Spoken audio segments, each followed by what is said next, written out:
Good morning students. मैं doctor Anita Mathur, Babu Shobharam government arts college Alwar, department of geography, BA part third के students के लिए हम एशिया के भूगोल में शक्ति के संसाधनों की चर्चा कर रहे थे। और कल की क्लास में हमने यहाँ जो कोयले का उत्पादन है उसकी बात शुरू की थी।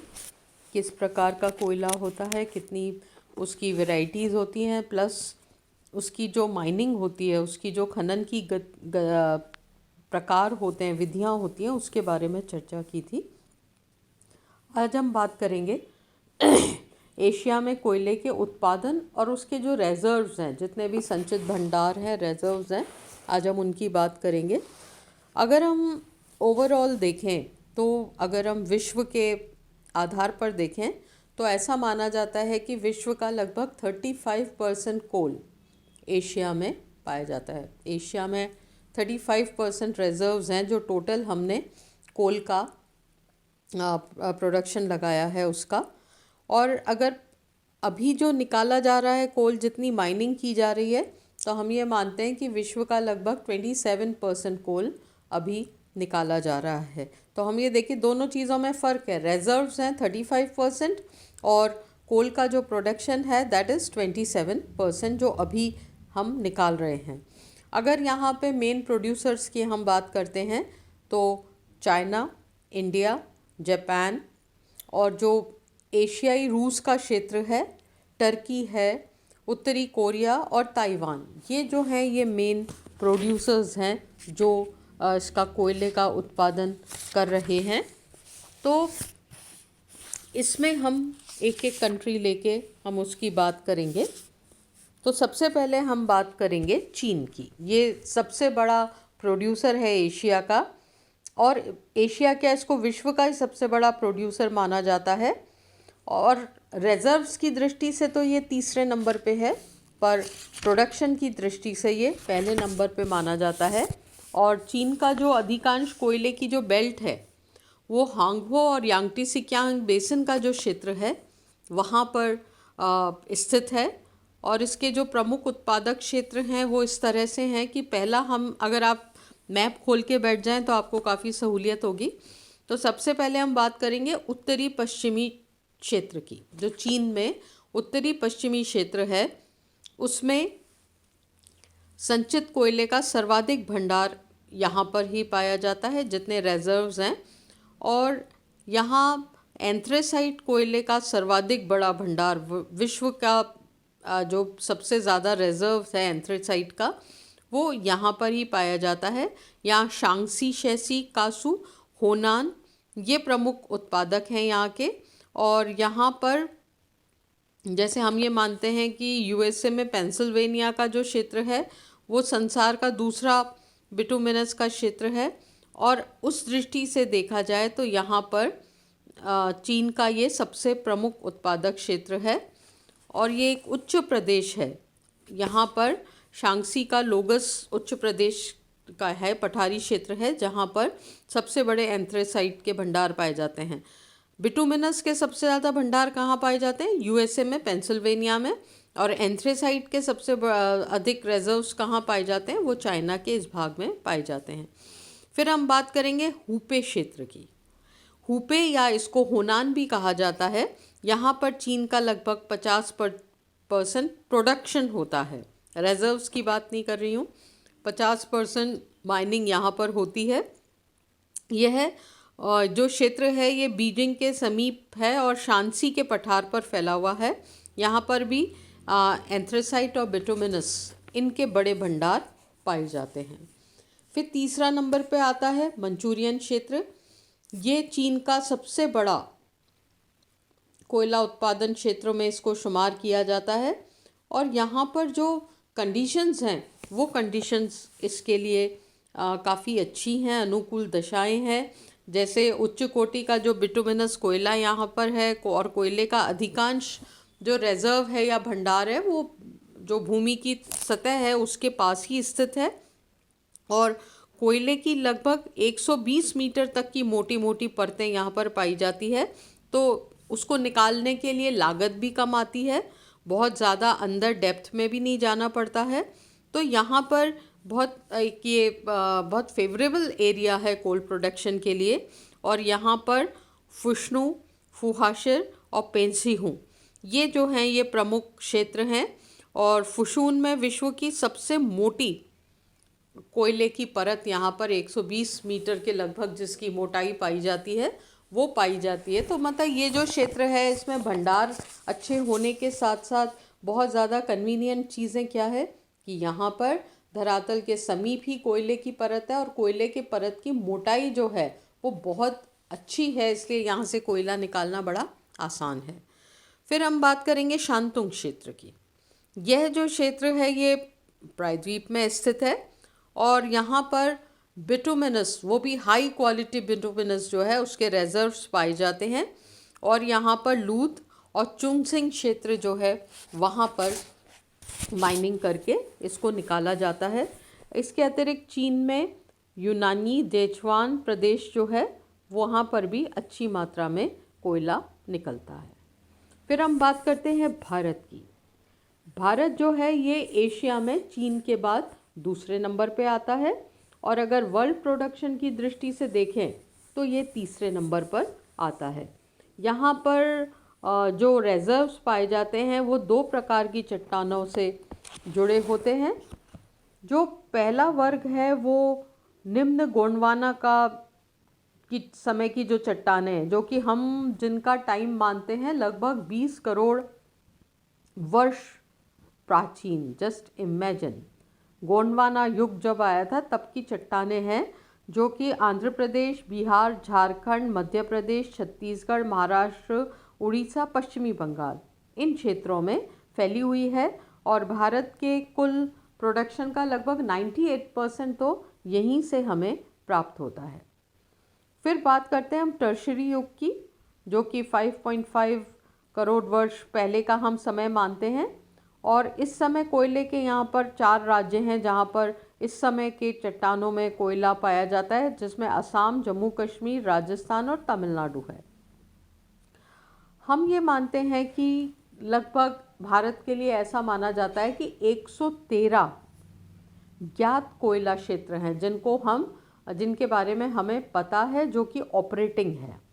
उसमें से 80 जो हैं वो निम्न गोंडवाना समूह के हैं और बाकी जो हैं वो ये जो हमने जो टर्शरी युग की बात की उसके हैं। तो लगभग जो गोंडवाना समय का क्षेत्र है वो ज़्यादा रिच है, वहाँ पर ज़्यादा मात्रा में कोयला पाया जाता है। और 2009 के अगर हम डाटा को देखें तो ऐसा अनुमान है कि लगभग 2,60,000 70,000 करीब के मिलियन टन हमने एक अनुमान लगाया है कि इतने रिजर्व्स भारत के पास हो सकते हैं। अब अगर हम भारत के नदी घाटियों क्षेत्रों की बात करें तो कुछ ऐसे प्रमुख जमाव क्षेत्र हैं जो नदियों की घाटी में पाए जाते हैं, जो कि इस तरह से हैं। पहला अगर हम देखेंगे तो वो है दामोदर नदी घाटी। ये पश्चिमी बंगाल में जो वर्धमान, पूर्णिया और बांकुड़ा क्षेत्र है और धनबाद और हजारीबाग जो झारखंड में है उसका ये क्षेत्र है, ये दामोदर नदी क्षेत्र में आता है और वहाँ की घाटियों में ये कोयले के रिजर्व्स पाए जाते हैं। इसके अतिरिक्त सोन नदी घाटी है जो मध्य प्रदेश में सिंगरौली, उमरिया, सोहागपुर, तातापानी में है और झारखंड में डाल्टन, हुतार और औरंगाबाद यहाँ पे स्थित है। तो यहाँ पर भी अच्छी मात्रा में कोयले के भंडार हैं। महानदी की हम बात करते हैं तो उड़ीसा के तलचर, संभलपुर, छत्तीसगढ़ में कोरबा, सिनहट, झिलमिली, चिरमिरी और रामपुर ये महानदी के क्षेत्र में इसकी घाटियों में कोयले के रिजर्व्स हैं। उसके अतिरिक्त गोदावरी नदी की घाटी में जो आंध्र प्रदेश के पास सिंगरेनी, तंदूरी, महाराष्ट्र का बेलारपुर और चांदा ये है जहाँ पर कोयला रिजर्व्स पाए जाते हैं। नर्मदा नदी के क्षेत्र में हम देखें तो मध्य प्रदेश का छिंदवाड़ा क्षेत्र सबसे महत्वपूर्ण है। सतपुड़ा क्षेत्र में, सतपुड़ा पहाड़ियों के समीप स्थित क्षेत्र में मोहपानी, पथरेड़ा, कान्हन घाटी और पेंच घाटी, यहाँ पर अच्छी मात्रा में कोयले के रिजर्व्स पाए जाते हैं। अगर हम राज्यवार बात करें तो उसको हम इस तरह से डिस्क्राइब कर सकते हैं। हम जो स्टेट वाइज अगर प्रोडक्शन देखें तो सबसे पहले नंबर पर आता है झारखंड, और यहाँ पर भारत का सर्वाधिक कोयला उत्पादित होता है। मतलब हम सबसे ज़्यादा माइनिंग करके जो प्रोडक्शन प्राप्त कर रहे हैं वो झारखंड में प्राप्त कर रहे हैं, जो कि लगभग 27% का हम मानते हैं। और अगर जमाव की दृष्टि से देखें, रिजर्व्स की दृष्टि से भी ये नंबर 1 पे पाया जाता है। यहाँ झरिया, बोकारो, कर्णपुर, गिरिडीह, डाल्टनगंज, रामगढ़, औरंगाबाद, हुतार, लालमटिया, ये जो क्षेत्र हैं ये कोयले के प्रमुख क्षेत्र हैं। और यहाँ पर भी जो झरिया और लालमटिया है ये सबसे इम्पॉर्टेंट क्षेत्रों में शुमार किया जाता है। फिर हम बात करते हैं उड़ीसा की, ये दूसरे नंबर पर आता है और यहाँ का देश का लगभग 24% 25% भंडार है, जिसमें से 15% हम अभी खनन कर रहे हैं। यहाँ पर तलचर, रामपुर जो क्षेत्र है वहाँ पर सर्वाधिक कोयला हमें प्राप्त होता है। फिर मध्य प्रदेश और अगर हम छत्तीसगढ़ की बात करें तो सोहागपुर, उमरिया, झिलमिली, रामकोल, बनरस, पेंच, कान्हा, सिंगरौली, ये मध्य प्रदेश के, और छत्तीसगढ़ में कोरबा, तातापानी, विश्रामपुर, लखनपुर, सोनहट, चिरीमिरी, जोहिला, ये जो क्षेत्र हैं यहाँ पर बहुत अच्छी मात्रा में कोयला पाया जाता है। आंध्र प्रदेश में सिंगरेनी में, महाराष्ट्र में बलारपुर, चांदा में, बांदा और यवतमाल, ये क्षेत्र जो हैं ये महाराष्ट्र के प्रमुख क्षेत्र हैं। वेस्ट बंगाल की हम बात करें, यहाँ बांकुड़ा, वर्धमान, वीरभूमि, दार्जिलिंग, जलपाईगुड़ी और पुरुलिया, ये जो क्षेत्र हैं यहाँ कोयले के अच्छे रिजर्व्स हैं। और जो रानीगंज का कोयला क्षेत्र है वो वीरभूमि जिले और वर्धमान में स्थित है। यहाँ पर इसका कुछ भाग अब झारखंड में चला गया है। यहाँ पर भी अच्छी मात्रा में कोयले के रिजर्व्स हैं। अगर हम लिग्नाइट कोल की बात करते हैं तो वो तमिलनाडु में, और तमिलनाडु में उसके अतिरिक्त पीट कोयला भी निकलता है, और लिग्नाइट जो है वो राजस्थान में बीकानेर क्षेत्र में भी उसके रिजर्व्स पाए जाते हैं। ये अब इतनी अच्छी क्वालिटी का कोल नहीं रहा तो हम कमर्शियली इसको बहुत ज़्यादा इम्पोर्टेंस नहीं देते हैं। तो राजस्थान का जो पलाना क्षेत्र है वहाँ पर इसके भंडार पाए जाते हैं।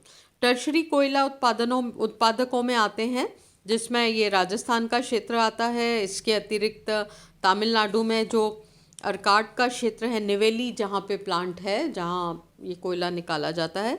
असम, मेघालय में जो गारो खासी जयंतिया की पहाड़ियाँ हैं, मोकुल क्षेत्र में वहाँ पर, और जम्मू कश्मीर में हम बात करते हैं चिनाब नदी में, कालाकोट, मेटा, और राजस्थान में जैसा मैंने आपको बताया पलाना क्षेत्र में लिग्नाइट कोल के भंडार मिलते हैं। मतलब ये वो क्षेत्र है जहाँ पर टर्शरी युग की चट्टानों से हम कोयले को निकाल रहे हैं। तो ये प्रमुख क्षेत्र हैं जहाँ पर भारत में कोयले का उत्पादन होता है। फिर हम एशियाई रूस की अगर बात करें उत्पादन के क्षेत्र में तो यहाँ पर कुजबाज क्षेत्र है जो एशियाई रूस का सर्वाधिक रिजर्व्स यहाँ पर पाए जाते हैं, और धरातल के समीप ही लगभग 15 से 20 मीटर की गहराई पर ही ये इसके भंडार हैं। इसलिए यहाँ पे क्या है, इसका खनन कार्य बहुत आसान है। कारागुंडा क्षेत्र है, ये बिटुमिनस कोयले का क्षेत्र है और यूराल पर्वत के पास स्थित है। यूराल के पश्चिमी क्षेत्र में किजेल बेसिन और स्वेडियाटस जो क्षेत्र है वहाँ पर। पूर्वी साइबेरिया क्षेत्र की बात करें तो यहाँ पर थोड़े रिजर्व्स इसके कम हैं, परंतु यहाँ भी कोयला निकाला जाता है। फिर हम बात करते हैं उत्तरी कोरिया की। यहाँ पर जो कोयले का जो भंडार है या एक जगह जो कंसंट्रेट है, ये एलोगा की खाड़ी है उसके समीपवर्ती क्षेत्र है। दक्षिणी कोरिया की अगर हम बात करते हैं तो यहाँ पर कोयले का उत्पादन कुछ मात्रा में होता है, बहुत ज़्यादा तो यहाँ पर नहीं है, पर दक्षिणी पूर्वी क्षेत्र में उत्पादन होता है। जापान की बात करें तो जापान में जो क्यूशू द्वीप है उसके क्षेत्र में इसका उत्पादन होता है। तो पूरे एशिया का जो हमने इसके उत्पादन की बात की, तो इस प्रकार से अच्छी मात्रा में यहाँ पर कोयला होता है और उसका प्रयोग किया जाता है। और ये जो कोल है धीरे धीरे पॉल्यूशन की वजह से या कई कारण हैं जिसकी वजह से हम इसको कैरी करना भी बहुत मुश्किल काम है। तो हम अब धीरे धीरे इस पे इतनी डिपेंडेंस जो है, उस डिपेंडेंस को हम थोड़ा कम कर रहे हैं।